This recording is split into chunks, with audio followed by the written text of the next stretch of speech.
नमस्कार। Bihar Lal Soni, assistant professor ABST government college Barmer. आज अपन BCom second year accounting paper first corporate accounting की unit third, जिसमें अकाउंटिंग फॉर बिजनेस कॉम्बिनेशन, इस unit में अमालगमेशन भी है, संविलीन भी है, एकीकरण भी है। इसका अपन अध्ययन करेंगे। तो सबसे पहले शब्द आया बिजनेस कॉम्बिनेशन। क्या है? कॉम्बिनेशन का मतलब सहयोग। सहयोग का मतलब दोनों कंपनियां, दो या अधिक कंपनी मिलना आपस में। एक कंपनी है तो आर्थिक रूप से इतनी सक्षम नहीं होती है, तो वो दूसरी कंपनी से मिल जाए, या कई कंपनी, दो या अधिक कंपनियां आपस में मिल जाए, तो उसके बाद आर्थिक स्थिति मजबूत हो जाएगी। और वो आजकल कंपटीशन का युग है, कट थ्रोट कंपटीशन का मुकाबला भी कर सकती है। तो बिजनेस कॉम्बिनेशन जरूरी हो गया। छोटे छोटे व्यापार बड़ी कंपनी मिल जाए, या छोटे छोटे कंपनियां मिलकर बड़ा व्यापार कर ले, तो वो व्यापार संयोग हुआ।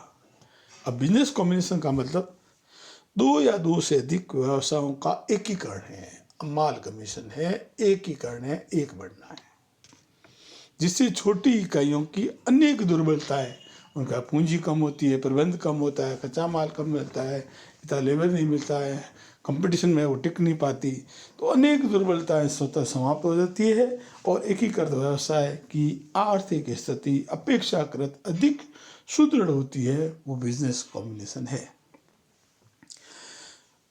अब बिजनेस कॉम्बिनेशन का AS 103 है, अकाउंटिंग स्टैंडर्ड नंबर 103 है, 103 है। अब एकीकरण क्या है? अमालगमेशन शब्द आया। अमालगमेशन क्या हुआ? दो या दो से अधिक कंपनियां का समापन कर दिया जाए और उसके स्थान पे एक नई कंपनी बने, तो वो अमालगमेशन हुआ। जैसे X कंपनी समाप्त हो जाए, Y कंपनी समाप्त हो जाए और नई कंपनी बन जाए XY लिमिटेड, तो ये एकीकरण का उदाहरण है, अमालगमेशन का उदाहरण है। संविलीन का मतलब हुआ एक कंपनी के अंदर दूसरी कंपनी मिल जाती है। साधारण शब्दों में एक कंपनी दूसरी कंपनी मिल जाए, वो सब विलीन। विलीन में मिलना। विद्यमान कंपनी को छोड़कर, विद्यमान कंपनी को छोड़कर सहयोग चाहने वाली अन्य सभी कंपनियों का समापन हो जाता है। यानी कि एक बड़ी कंपनी छोटी छोटी कंपनियां उस बड़ी कंपनी में विलय हो जाती है, मिल जाती है, वो ऑब्जर्वेशन है। अब रही बात एक्सटर्नल रिकंस्ट्रक्शन। एक्सटर्नल रिकंस्ट्रक्शन हालांकि एक प्रकार का ये भी अमालगमेशन, ये समापन ही है। एक कंपनी का समापन करके नई कंपनी मिलते जुलते नाम से स्थापित कर देते हैं, वो एक्सटर्नल रिकंस्ट्रक्शन है। जैसे ए कंपनी लिमिटेड बंद हो जाए, समापन हो जाए, और उसकी जगह ए न्यू लिमिटेड बन जाए, ये हुआ बाहरी। अब ये चौदह लागू होने के बाद अमालगमेशन, ऑब्जर्वेशन और एक्सटर्नल रिकंस्ट्रक्शन में अकाउंटिंग पॉइंट ऑफ व्यू से कोई अंतर सार्थक नहीं है। केवल मीनिंग में अंतर है, बाकी में कोई अंतर सार्थक नहीं है। अब भारतीय लेखा मानक कौन सा बना हुआ है इसके लिए? भारतीय लेखा मानक 103 है। इंडिस AS3 व्यावसायिक संयोजन में 500 करोड़ रुपए या उससे अधिक जो नेटवर्थ वाली कंपनी है, उनके लिए 1 अप्रैल 2016 से AS3 के नियमों का पालन करना जरूरी है।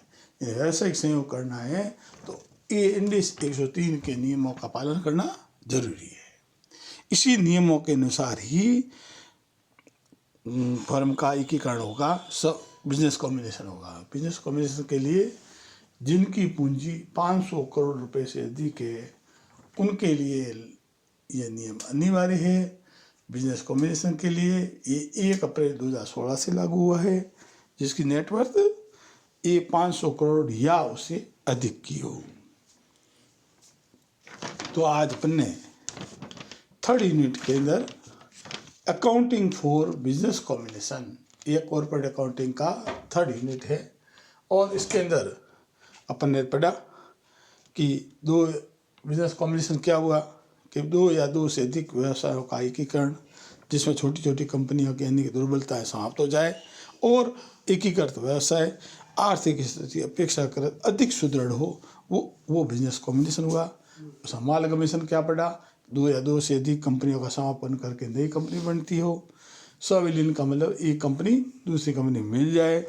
बाहरी पुनर्निर्माण का मतलब जब एक कंपनी का समापन हो और उसके मिलते जुलते नाम से दूसरी कंपनी बने, वो पुरानी कंपनी के व्यवसाय को खरीद ले। और इसके लिए लेखा मानक कौन सा बना, इसके लिए लेखा मानक है 103, इंडिस 103 103। यह किन के लिए जरूर लागू हुआ, जिनकी पूंजी 500 करोड़ या उससे अधिक की हो। और ये कब से लागू हुआ है, इसकी पालना कब से जरूरी हुई है, वो 1 अप्रैल 2016 से इसकी पालना अनिवार्य हो गई। जिनकी पूंजी 500 करोड़ रुपए से, नेटवर्थ 500 करोड़ रुपए से अधिक होगी, उनके लिए अनिवार्य शर्त है लेखा मानक की नियमों की पालना करना। धन्यवाद।